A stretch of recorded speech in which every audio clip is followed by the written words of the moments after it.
Hey everybody, Steve Mitchell here, Realtor in Toronto with Royal LePage Signature.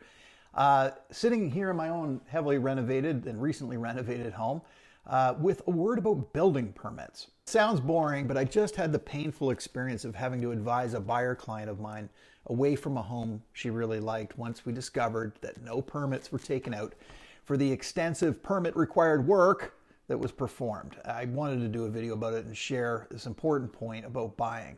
My buyer really appreciated my advice, even as we both regretted walking away from pursuing that property. It looked great in all other regards, but we eventually landed on an even better home, and that was all done correctly with the right permits and approvals. And I guess that's the real estate gods at work.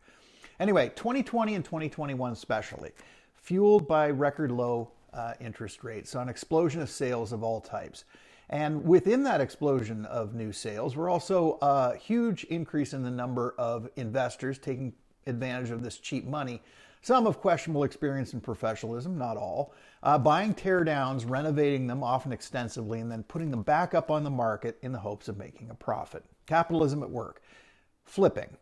You've seen the shows. Now, there's also owner-occupiers who have also done a huge reno, trying to take advantage of the raging seller's market. I call that an owner flip. But whichever kind of flip it is, flips can be flippin' dangerous. Now, workmanship for sure, but the other reason is permits. They give you peace of mind that the flip was inspected over the course of the construction for safe and proper building practices. You can also know you won't be on the hook for fines or even, God forbid, a dismantlement order if the seller didn't take out the required permits and pass final inspection. The building department does not care if you didn't do the work. You are the owner now, and they are coming for you. Same with the tax department. The improvements aren't reflected in your assessment. Guess what? Problems. Insurers are also keen on seeing that permits were taken out and closed for obvious reasons. So when do you need permits?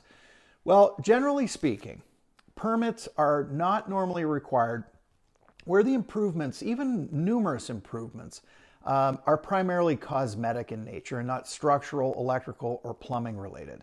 So fresh paint, wallpaper, new trim and millwork, maybe installing siding on your home, new doors and windows, provided they are fitted into the existing openings, new flooring. The list is extensive. You could do a lot to improve a home only with non-permitted work. It can vary by jurisdiction, but these improvements generally do not need building permits. Now, see your local authority or speak with your contractor, because the devil, as always, is in the details. But you should be good on those.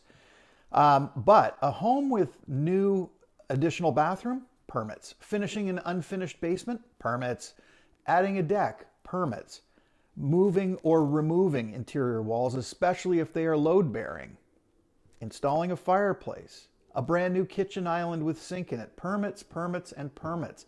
And on and on. And if the home you're eyeing is out in the country, new septic, definitely a permit needed situation. Some specialty improvements that you might make, like upgrading electrical systems, say going to 200 amp from 100 or from knob and tube, or HVAC systems like putting in a new furnace, those need permits, but they're usually handled by your electrician or the climate specialist or gas fitter doing the work directly. Those are heavily regulated trades and disciplines, and they have their own permitting regime.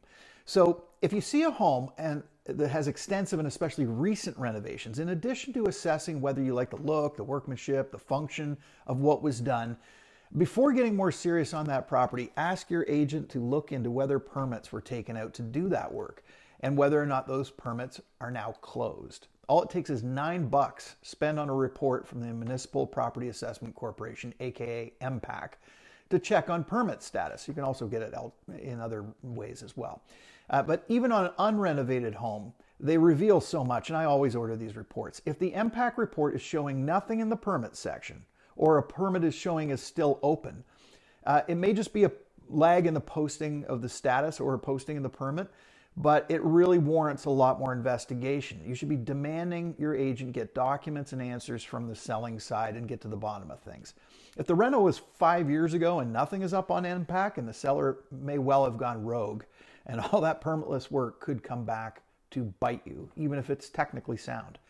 And not only should your agent check MPAC for permit status, they should also be checking to see if the home specs, like number of beds and baths that are registered on the MPAC record, match the current reality after the reno work was done.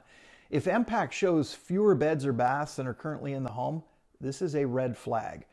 You might get hit for not having permits for that work, but you also may see a tax increase come reassessment time because you may have been liable for paying more tax from the time those additional things were put in. You get charged for number of beds and baths. That's one of the things. So permits permit you to enjoy your home to its fullest. And find out what you can through your agent and share it with your lawyer and decide whether or not that's more or less risk than you're willing to accept. I hope you enjoyed this video. If you're thinking of buying and selling in the next year, reach out to me directly or anytime with your questions and comments below. Don't forget to like and subscribe, and have a great day.